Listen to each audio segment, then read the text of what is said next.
Earlier this morning I had placed a quantity of bee food on the shelf and it's completely gone right now. A little bit on the left hand side here. But I asked Joy is going to put some more down. You okay? Do you want to put bee gear on, or you feel okay? I don't need anything. Do you want to take this in? Okay. Yeah, I'm just going to apply it pretty much like I did yesterday. Okay. And this is added to what you Yeah, did this what morning. I put in this morning. Well, the stuff there is almost all gone. Right, yeah. I mean, they've totally taken up what you had this morning. I'm putting the bee food down. It's as simple as what Joy's doing here. You just sprinkle this stuff. Hello. Hello. If you want to, you can. You want me to put some more down? Well, yeah, put the rest of it down. See if you can't knock it back away from the edge of the. Whoops. Go ahead. I see what you mean by the wings. Yeah. Causing the fine powder. Yeah, when they come in. Yeah. Well, they I'll tell you what, they're cleaning this. They're eating this stuff right up.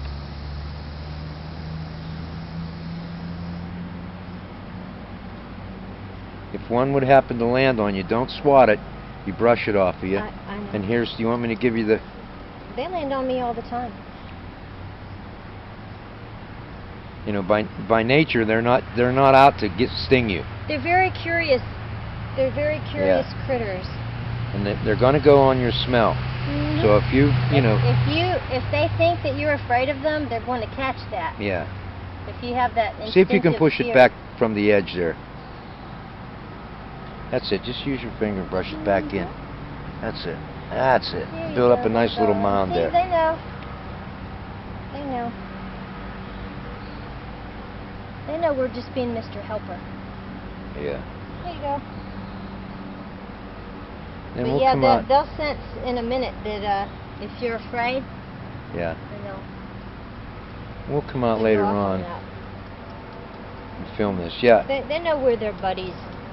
If we get it too close to the edge there when they fly in, I mean their wings are going about, how many times is it? 600 times a minute or something like that. I don't remember. I'll have The to wings look it are up going. again. They're really moving fast. But when they come onto that landing pad like that, you know, maybe I can catch it. And that also shows just the power of their wings when they're cooling off the hive, when they line up at the bottom and the hive gets too hot.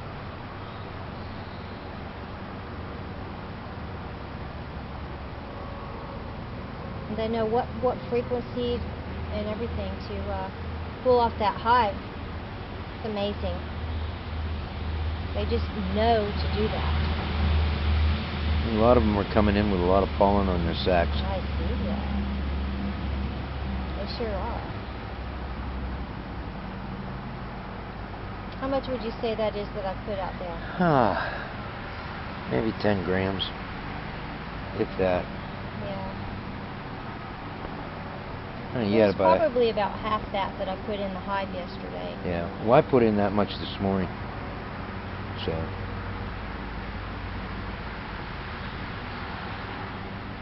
That's actually about 50 cents worth of wax. You know? Not much. And then the stevia oil. And about, it's 10 cents worth of tiny. stevia side. So, we'll be able to give our customers a good price on this stuff. Make it so the little guy can afford to make his own designer honey. Well, hopefully it would encourage other people to be beekeepers themselves. True. A lot of people It's don't a fun understand, hobby. or they equate bees with, oh, I'm going to get stung. Well, no, not if you do it right. I mean, you might get stung, but... Well, it comes with the territory. Yeah, it's an occupational risk. Yeah. It's one worth taking, though, because odds are in your favor that you won't get stung. And the greater picture is, we just need more robust, healthy bees, and beekeepers who know what they're doing out there. The ticket is to move education. slowly. Just Yeah. do it slowly. You know, I read that one report by that fellow out in the University of Michigan about how to train your bees to eat at a bee station. But that was old. That was like Yeah, in the 50 1950s. plus years ago. Yeah. That's really cool that they had. That guy was probably ahead of his time trying to do that. Probably. It's just a cool study. Quickly a bit more. Excuse me.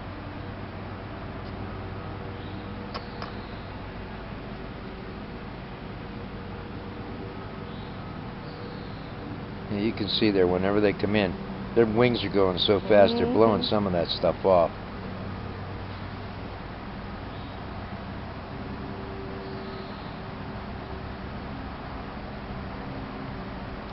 You can tell when it's humid. Yeah, it's really humid out. About 93 degrees right now. I have a head cold.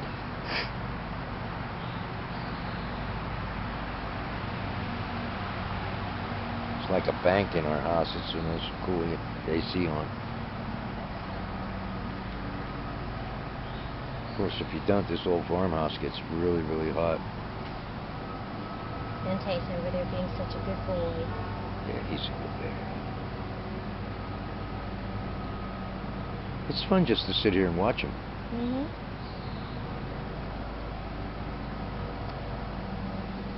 Kind of therapeutic, like people watch fish. Yeah. I like to watch seahorse. I'll tell you what else is a good idea. Right here. See that?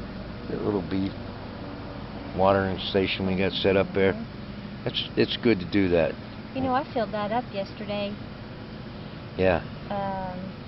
Gosh. Plus it rained a little bit last night. So they're taking in, the bees need water to make the honey. I loaded that up. I mean, I filled it to the rim. I think it was probably about 11 o'clock yesterday afternoon. Yesterday morning. Well, they need the water to make the honey. Just over 24 hours, they really took in the water, and that's good.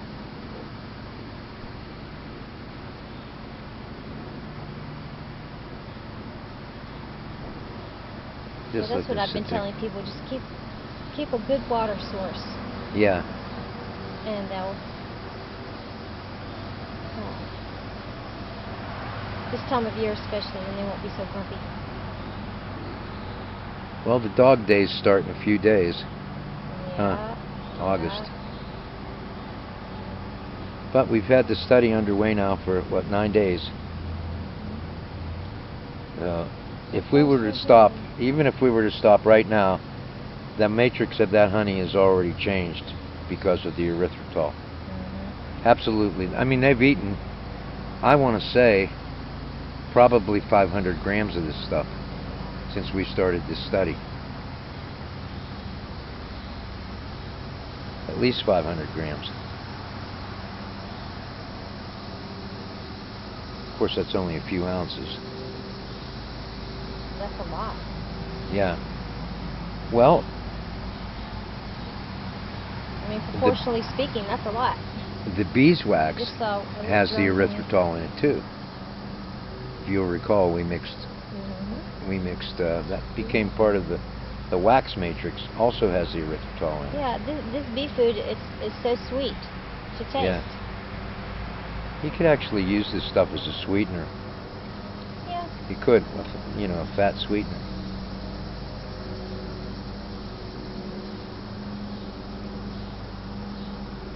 Yeah, get the temperature just right to go with the wax.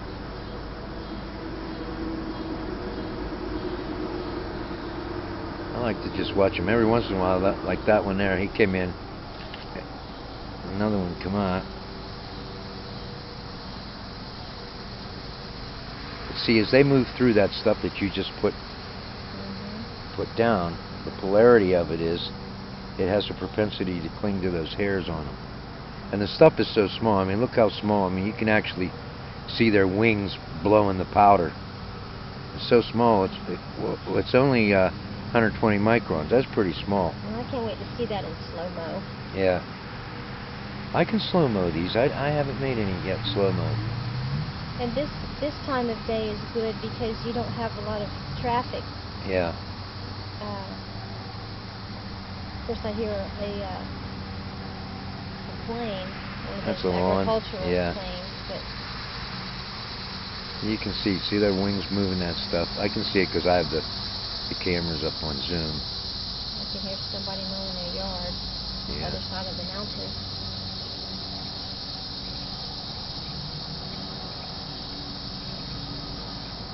They're not real active now. I'm going to pour some water in there. Okay. I'll just This morning they were really active when I came out around 8 o'clock and fed them. They're all at the trough. Tomorrow I'll put I'll fix up a brand new dish for them. Okay. This one's getting a little dirty. Tomorrow morning I'll get another container. Sounds good.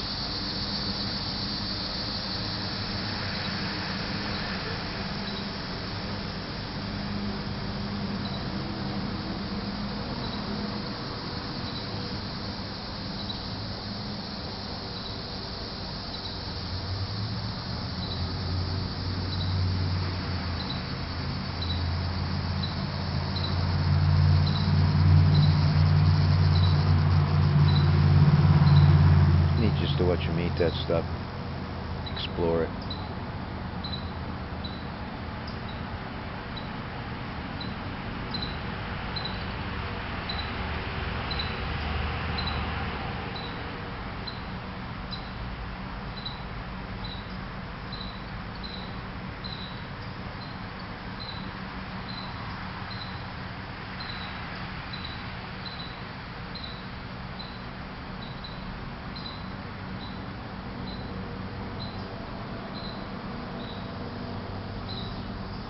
And that one had just come out of the water trough and went in.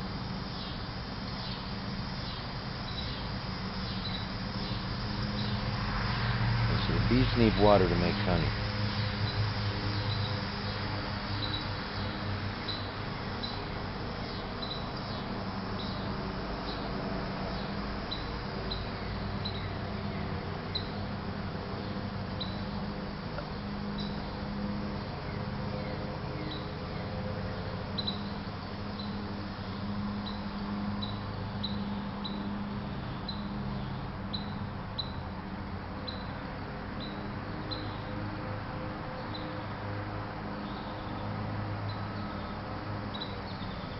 That's the second feeding we had today.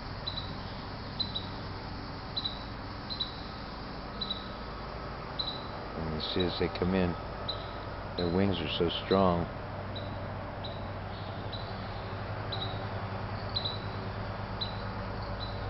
Well, next Tuesday is the Watauga County Beekeepers Yeah, we'll go up and meeting. I'm looking forward to that. participate. Maybe take one of the computers up and do a little presentation showing what we did over in Malaysia, showing what we're doing here, and how describe the comparative study, Or at least how a the one-on-one. data sets will be used to show the differences in the honey matrix of the Mellifera as opposed to the honey matrix in the Mellifera. You see that ant? No, missed it. He's just going in the middle. He won't last long in there. No, they'll kill everything. The inside of that hive was spotless yesterday. It was. It was absolutely spotless. I mean, I couldn't see any. There's no varroa mice or nothing. No. That bottom pan is just absolutely spotless.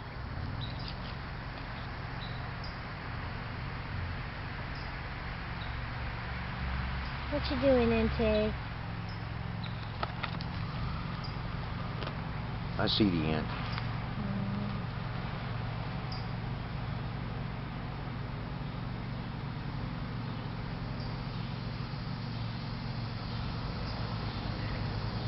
Oh, there's one of those little hornets. He's scavenging from the bottom. Yeah, the hornets will scavenge the spillover. He almost looks like a sweat bee, but he's not. Probably a He's bigger mason than a bee. sweat bee. Those up in there. Those are mason bees. The ones that invaded underneath the eaves there. Yeah. Those are mason bees. They do make honey, but they don't. You can't domesticate them. There's one guy up in NC State is trying to domesticate them. He hasn't had any luck. So it's okay for Rente to eat that. They're too wild. That grass. Yeah, well, when the barometer falls, the dogs will eat the grass. Is that grass okay for him to eat? Yeah, that's fine. Yeah. So we'll find out. Well, the chlorophyll Not much bothers him. makes their stomach feel a lot better. He's got a wrought iron stomach. Yeah. Don't you, baby? He's a good boy. He's a good boy. Yes, you are. He can't help it. Okay, I'll take one more pan shot of this. Then we'll come out later on. This one still has the time date stamp on it. And we'll come out later on this evening, just before dark. And we'll get some more photos. See how they're doing with the rest of the stuff. Okay.